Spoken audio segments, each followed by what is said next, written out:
So this week we're starting a new sefer, right? We're starting Sefer Shemot with Parashat Shemot.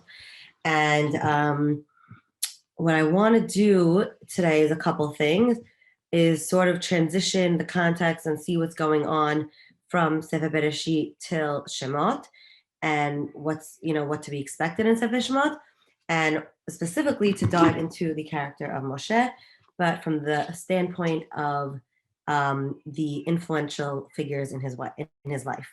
So let's and sort of answer, hopefully answer the question of why and how he was the ideal leader for the people at this time. So last week, right, the Bereshit and Shemot are chronological, natural continuation, progression from one another.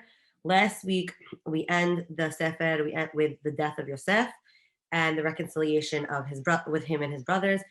Finally, after all the drama, we spoke about this last week a lot, of reuniting the brothers, the family, well, the brothers and the family at large. And this week, we're seeing how this family, right, transforms into a nation. And they transform into a nation at this point, they transform into a nation physically by multiplying, right? We talk about how they reproduced and multiplied and became abundant. But essentially, what I think and what we see through the book is that yes, they're physically a nation now, but they don't spiritually or ideologically become a nation till the end of the book, or even the end of the Torah. It's something we're even doing today. Really, making sure we're being a member of Klal Yisrael, right? What that means. So here we start, which means being the model nation to continue the legacy of Abraham, Yitzchak, and Yaakov, right? We're still taking that goal, that brit, and moving it on from individuals to nation. And this is what the turning point is. So let's give a context to what's going on here, what we're walking into. And obviously a lot of us know this from the Pesach story, right? But I want to look at it from a little bit of hopefully a little shifted vantage point. So like I said, we have Yosef, right? And Yosef was the viceroy of Egypt, and he not only saved Egypt from famine, right? But he transformed them into an economic superpower. So like, if I am an Egyptian, I am extremely grateful to Yosef. I am very happy with him. Love him. I love his family. I love everything about him. He's great. But now, and his family does come down, and they're incorporated into Egyptian society, right? They come and they live there. But they're essentially always a little bit the other for two reasons. One is because of their occupation, which I didn't go into it. It was spoken about in last week's parasha that they were shepherds, and that's very controversial in its time because that was their one of their many deities was sheep. So that was a little bit controversial to them, and they also lived apart. They lived in the city of Goshen, and Yosef specifically wanted them to live apart, but we'll see how that develops. Now, at this point, we have a new leader, a new pharaoh come to power, and there's many different interpretations of this. Was he actually new? Was he the same one who chose to forget and be new and discredit all that Yosef did? Either way, whether he actually is new or he's mentally choosing to come anew, he's basically wanting to forget and overlook the beauty and the growth that Yosef brought to the nation, hence his people, right? And now at this point, right, Paro does not want to acknowledge or connect or have anything to do with this Yosef, and he looks at benei very clearly as a threat because of their growing numbers physically, and he gets worried. And at this point, we have to realize though that benei Israel is part of the society, right? They've been living there for years. Their families are growing. They're part of the economy. They're part of the world, the culture there. And we actually see proof of this because at the end, when they leave, not everyone goes out with them, right? There are those that stay. Well, that is a Midrash Chamushim. But anyway, meaning they're very ingrained in society. And so Paro realizes that he's not going to be able to get the people, the populace, the normal civilians to turn on them so quickly, right? For no reason. So what he does is basically he sets up the play-by-play of how to turn a nation into a hated scapegoat. And this play-by-play is sadly something that has been done many, many times in our history.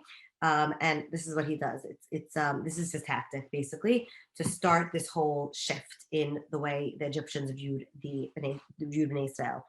So the first thing is you show them, and you want to really instill fear of this other nation as a threat to you, right? You want to really divide you and the other, and not only are you divided, but that other is a threat. And if they're not a threat to you now, they're gonna be a threat to you soon. So what does Paro say? Paro says they're so abundant, they have so many people, that if ever there is a war and another nation comes to fight us, they're so abundant that they could go help the other nation, and then we're stuck. We're done. So he starts with that narrative even though there doesn't seem to be any proof of that. They seem to have been incorporated in society. You don't really see any reason for them to do that, but he fears that. The second thing he does is to show that they are smart. Right? They'll be too smart. And smart here doesn't necessarily mean smart, like educated, like they knew a lot of things, but smart in the sense of cunning and tricky, right? And manipulative. And why does he want to do this? Why does he want to say, look, they're very manipulative, very smart, they're very cunning, right? We've seen this stigma on Jews through many times in history, because if we look at them as manipulative and as tricky, if and when they try to ask you for help or sympathy, then you're going to look at them as being cunning and manipulative and not really, it's not really true. It's because they're trying to trick you and pull one on you. So that's the second step of a way to make them go against the Jews. And the third and the most telling one is to dehumanize them, right?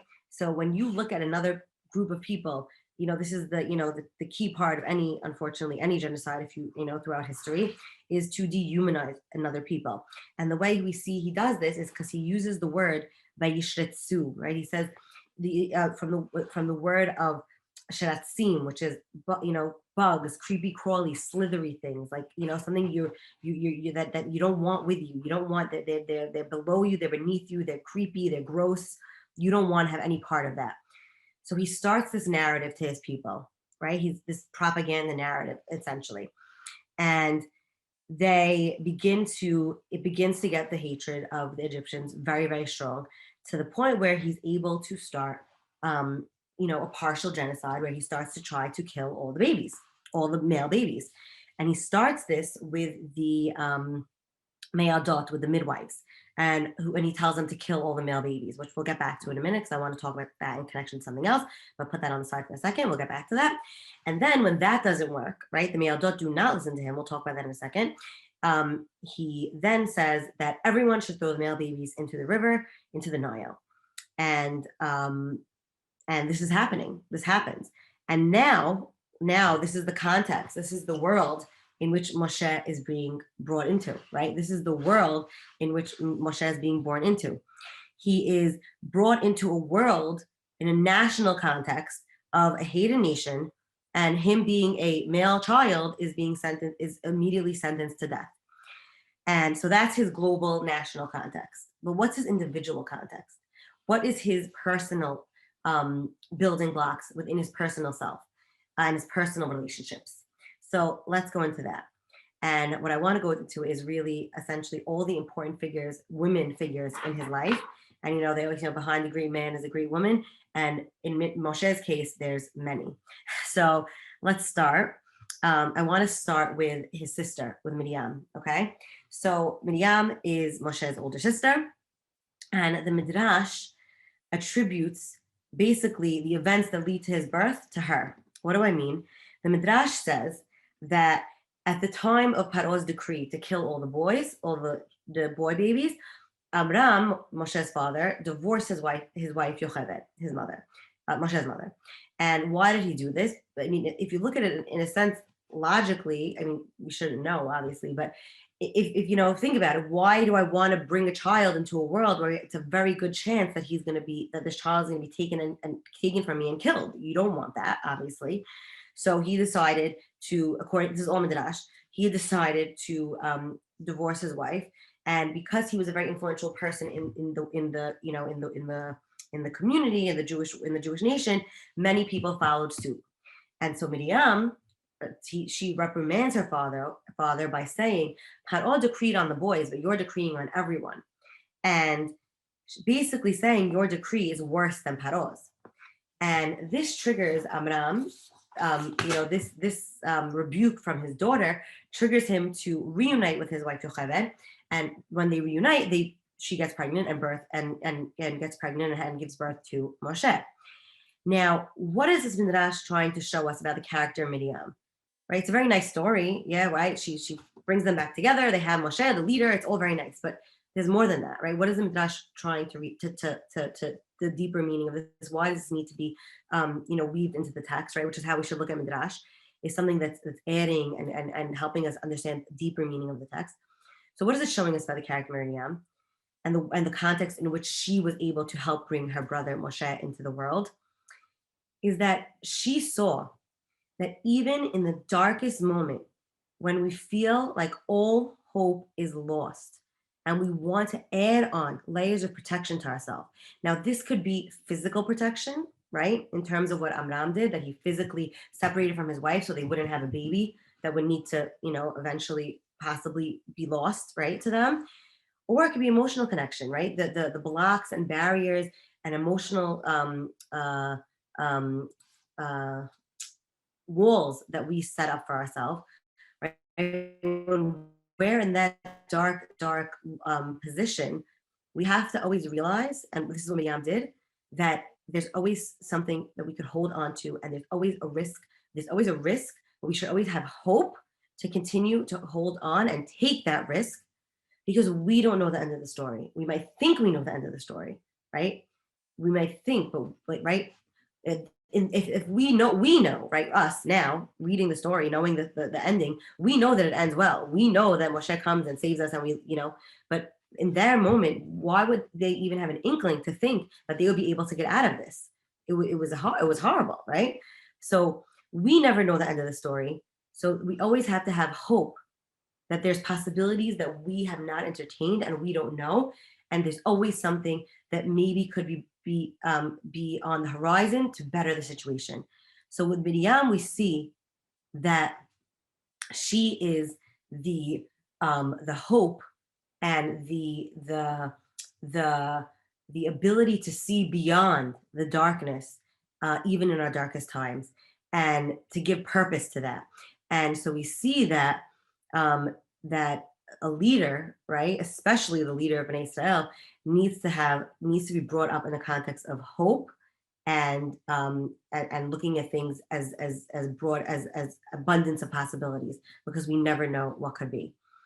And now let's look at at an episode that's connected to Miriam, but another woman that's very important is his mother, his biological mother, Yocheved, Moshe's biological mother, Yocheved, and then essentially his adopted mother, the daughter of Paro. So let's see what happens. I'm sure you know, but let's look at it. So they have Moshe, right? Whether you take the midrash or not, they do have Moshe, right? Whether it's because of Miriam's doing or not, they have Moshe, and they're able to hide him for a certain, for 3 months. And then she realizes she can't hide him anymore. So she tries to save him as best as she could. She makes this little teva, this little boat contraption, and puts him in the reeds of the Nile River. With his sister Miriam watching, right? It's interesting. Aharon was also alive at this point, right? Aharon's his older brother, but Miriam is the one that takes the lead in all this story. We don't even hear Aharon's name really at this point. So she's watching Moshe in the bushes, in the reeds and the bushes of the Nile, and who comes? None other than Bat Paro. And she sees this teva, and she sends her Amma, her maidservant, to bring him to her. Now, it's a very famous midrash about Amma not meaning maidservant, but meaning arm, and her arm stretched out and brought him in. So what is this midrash trying to teach us, right? What do we see by the character of Batya through this? And we see that, let's look at it from her perspective for a second, right? She is the daughter of Paro, right? Her father is decreeing this decree to kill all these Jewish babies, right? she's growing up living in a palace, in a culture that is hate the Jews, hate the Jews, hate the Jews, kill the Jews, right? It's like if Hitler's daughter would try to save a Jew, right? Like that's really what was going on at that point. And and she um and she knows Moshe is Jewish, right? She says, right? She knows straight out. It's not like she's thinking, oh, maybe he's not. No, she knows straight away this kid is a Hebrew. But what does she do? She takes pity on him. She has rachamim on him. She can't let it happen, right? And even though you may think, oh, but she's letting all this happen, right? Maybe she can't change the full decree, but she could help this one child. She has pity and control over this one situation and she's choosing to do that, even though she has nothing to gain and everything to lose, right? She has no reason to do this other than empathy and rachamim and compassion, right?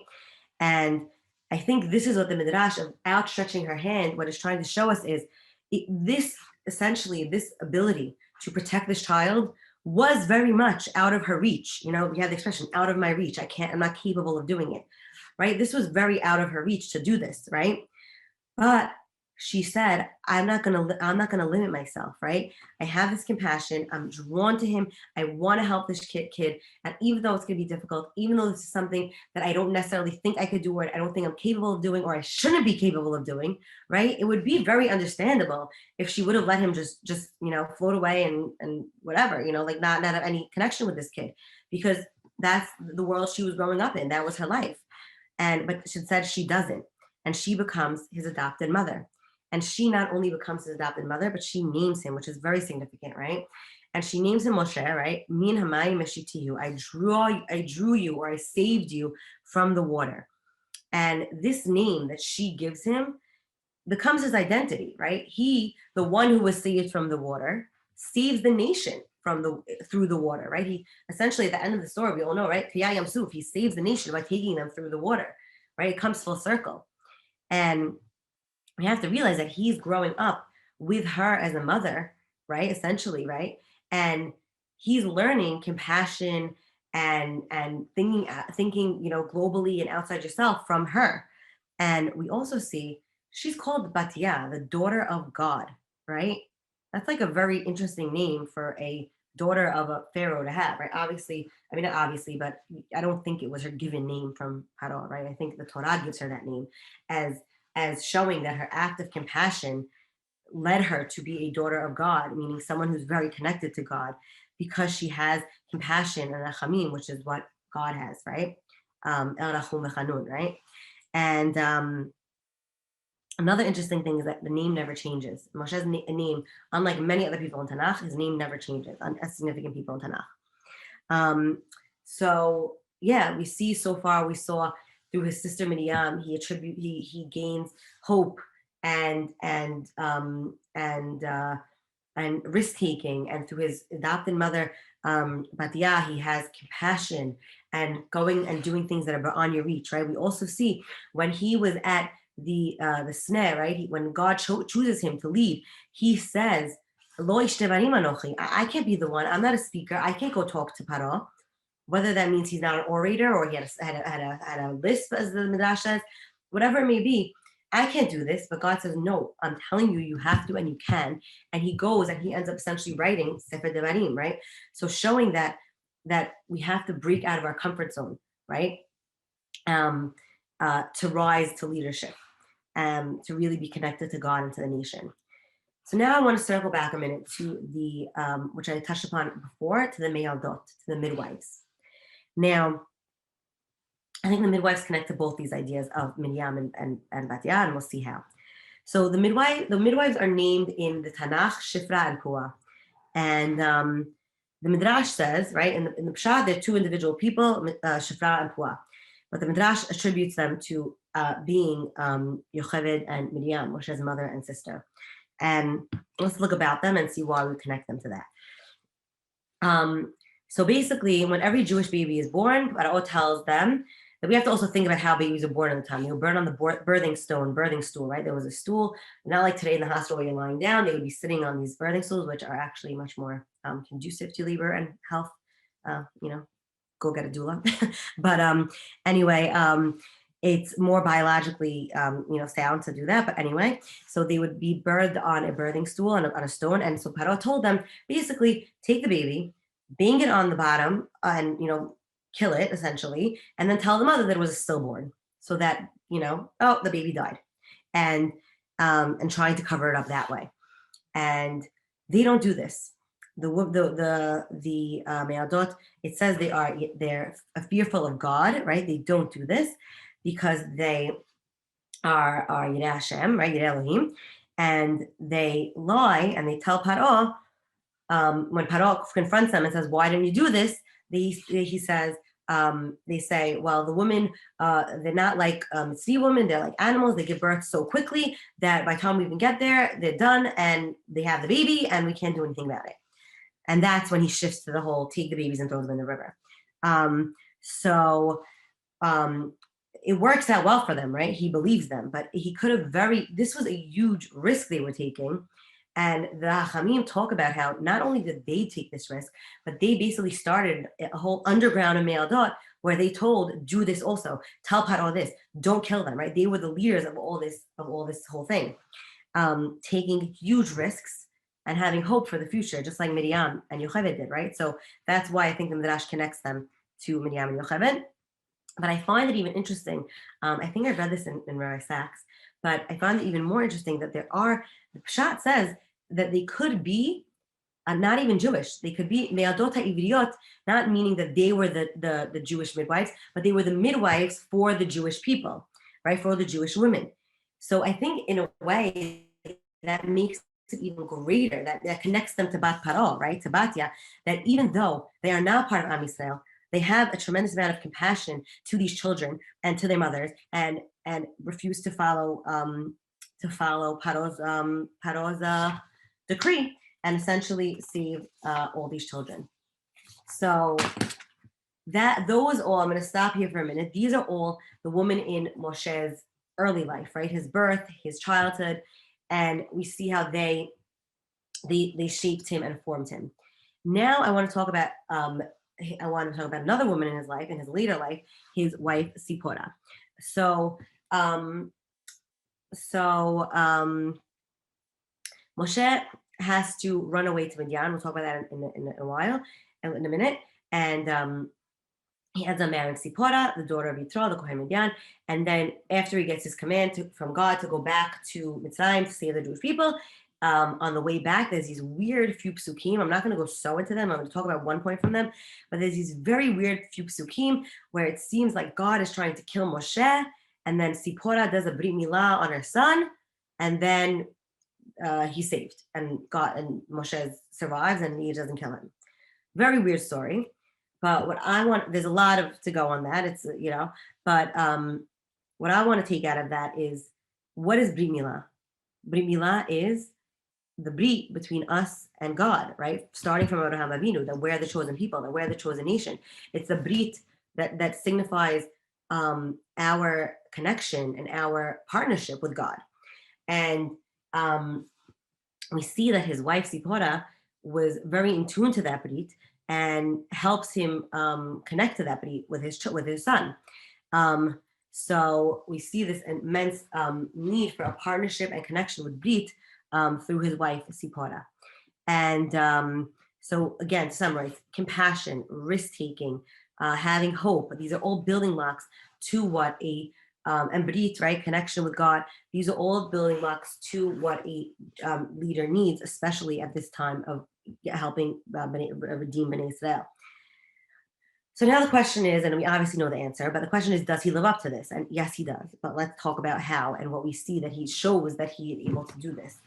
So we see that he has compassion because he always has compassion towards the underdog, right? He kills the Egyptian, right? When the Egyptian there's an Egyptian beating up a Jew, and he kills the Egyptian to save the Jew, and as well as he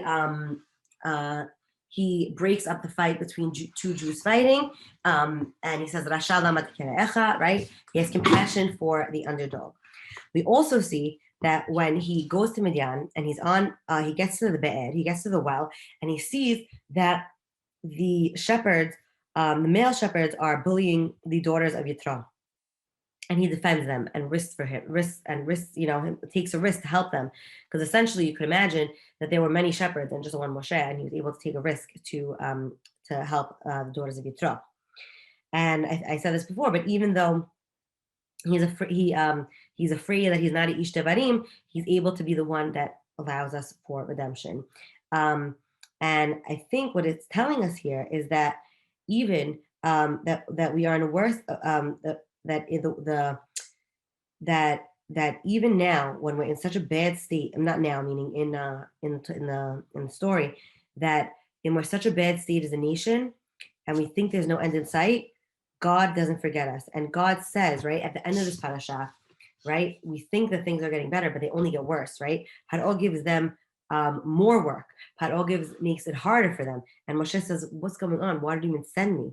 And again, it's even getting darker. It's getting worse and worse and worse.